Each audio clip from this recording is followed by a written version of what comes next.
नमस्कार. मी भाऊ तोरसेकर. तुम्ही बघत आहात प्रतिपक्ष.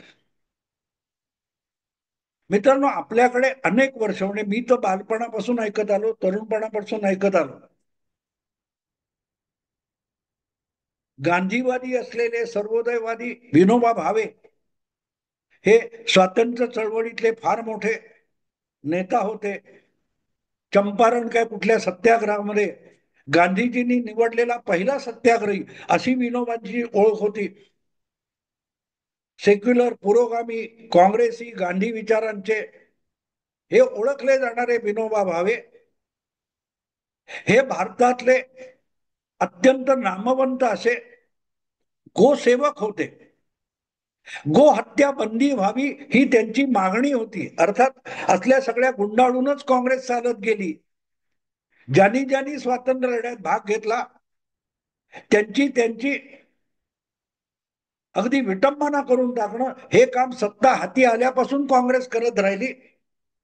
आणि आज सुद्धा ठराविक राज्यांमध्ये गोहत्या बंदी असेल तरीही हा विषय हा हिंदू विरुद्ध मुस्लिम असा चिघळत ठेवला गेला भारतामध्ये.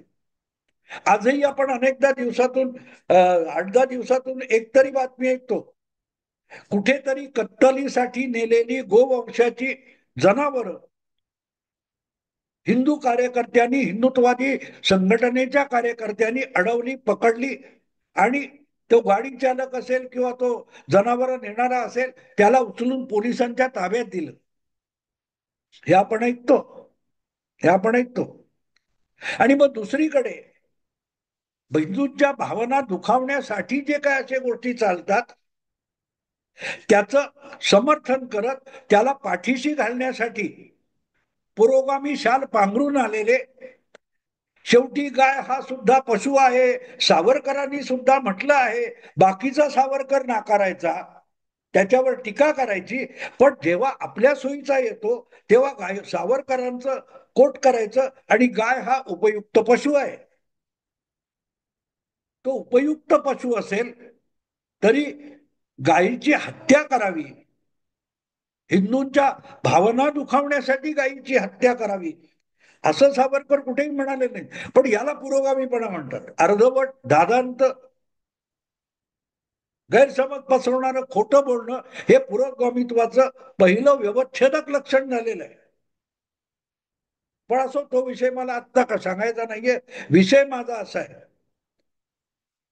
की हिंदूंच्या भावना दुखावल्या पाहिजेत म्हणूनच गायी कापायच्या. तुम्हाला आठवत असेल तर एक 7-8 वर्षापूर्वी कधीतरी म्हणजे मोदी देशात सत्तेवर आल्यानंतर सेक्युलर आहोत हे दाखवण्यासाठी गाय कापणं हे काँग्रेस पक्षाला अगत्याचं वाटलेलं होतं. याची जी तावातावाने चर्चा देशात चाललेली होती अधूनमधून, तर केरळमध्ये युवक काँग्रेसच्या काही कार्यकर्त्यांनी अगदी वाजत गाजत गोमांस मिळवण्यासाठी गाय कापण्याचा वाजत गाजत कार्यक्रम केला. कोणी केला? मुस्लिम लीगने नाही केला. जिथून सुप्रिया काय ती प्रियंका वाड्रा आणि आधी राहुल गांधी निवडून आले, त्या परिसरामध्ये केरळ राज्यामध्ये काँग्रेस पक्षातर्फे केलेला हा कार्यक्रम आहे, मुस्लिमांची मतं मिळावीत म्हणून. आता मुस्लिम यांना मतं का देणार? तर बघा, हे हिंदूंच्या भावना दुखवतात. गाय कापली म्हणून काँग्रेसला मतं दिली जातील का? नाही. मुस्लिमांना देखील गाय कापण्याशी काहीही कर्तव्य नाहीये, पण गाय कापल्यामुळे हिंदूंच्या भावना, हिंदूंच्या धर्मभावना दुखावल्या जातात म्हणूनच गाय कापायची. हा जो काय मेंटॅलिटीचा भाग आहे तो असतो सगळीकडे. तुम्ही द्वेषावर आधारित जेव्हा धर्मभावनेचं पावित्र्य सांगायला लागता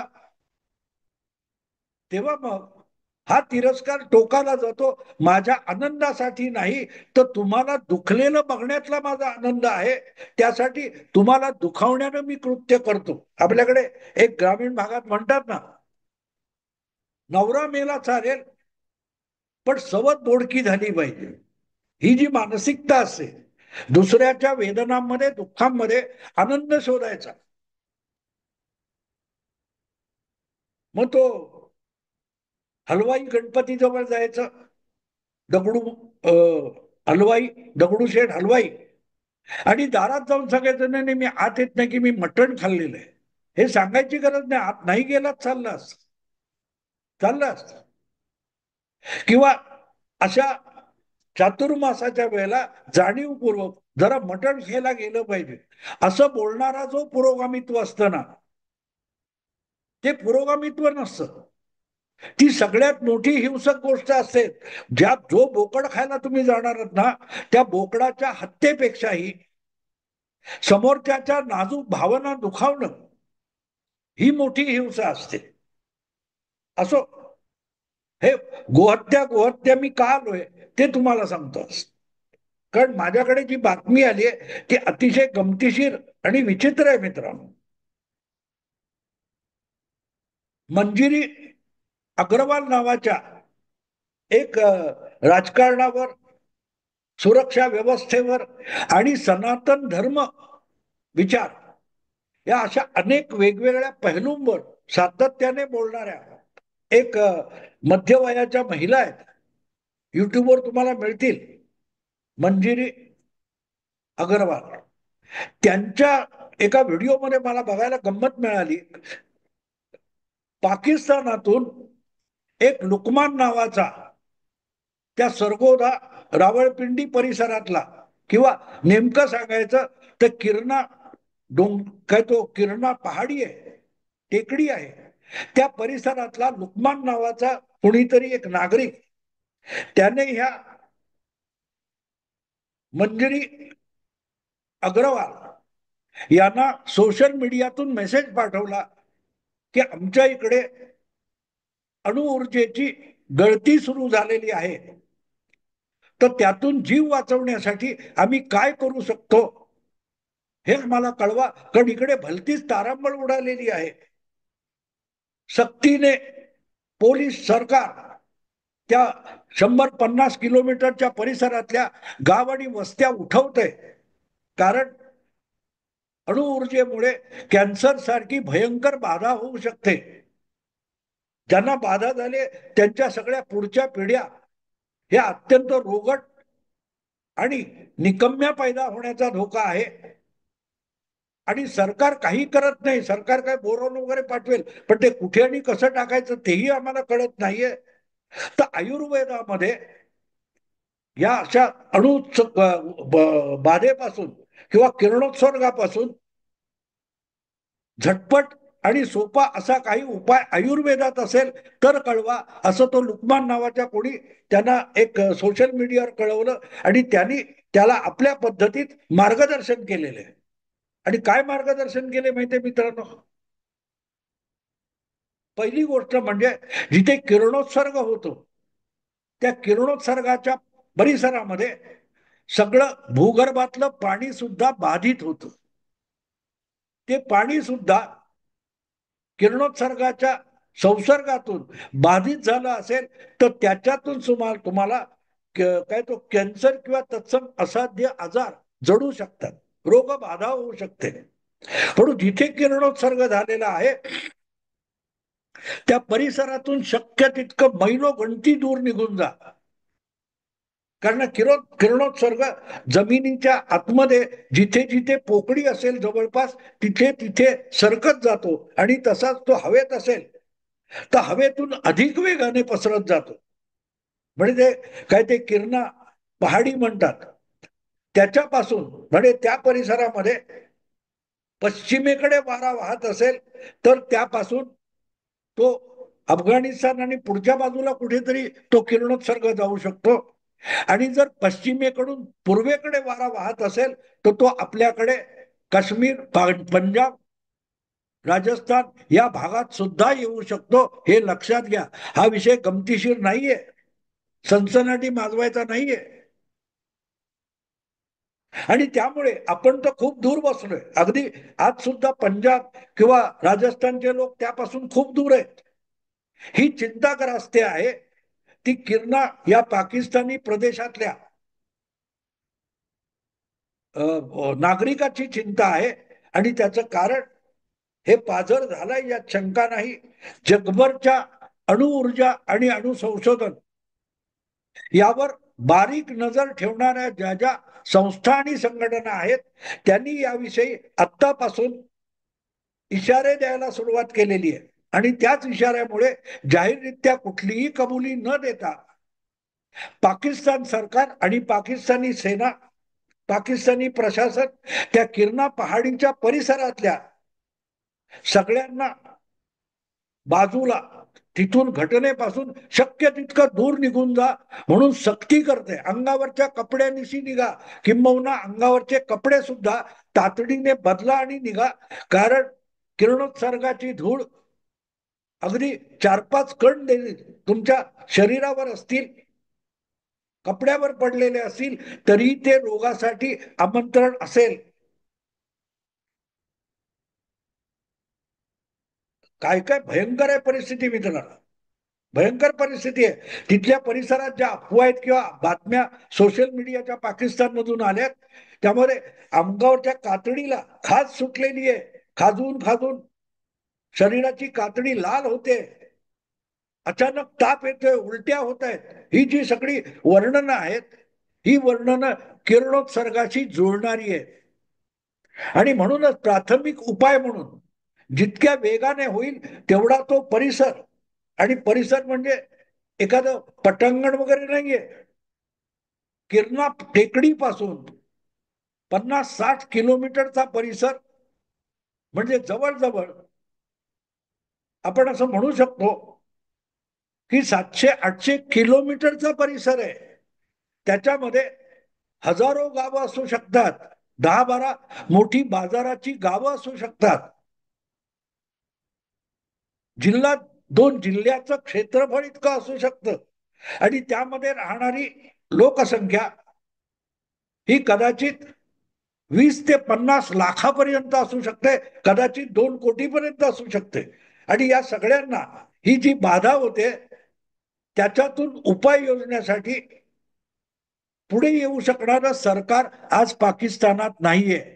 5 वर्षापूर्वी जेव्हा करोनाचा फैलाव पसरत गेला, तेव्हा पाकिस्तानमध्ये आपल्या नागरिकांना सुरक्षेसाठी द्यायला मास्क सुद्धा नव्हते. आणि त्याची बाधा होणाऱ्यांना उपचार करायचे तर इस्पितळामध्ये छोटी मोठी औषधं नव्हती, व्हेंटिलेटर नव्हतं, ऑक्सिजन बेड नव्हते. भयंकर परिस्थिती होती. म्हणून काय त्या पीपी किट्स वगैरे म्हणतात, अंगात घालायचा तो प्लॅस्टिकचा संपूर्ण ओव्हरऑल कोट असतो, या सगळ्याची बोंब होती. पाकिस्तान सरकारने आपल्या नागरिकांना अल्ला भरोसे सोडून दिलेलं होतं. असं पाकिस्तान सरकार त्यानंतर अधिक डबघाईला आलेलं आहे, दिवाळखोरीत गेलेलं आहे.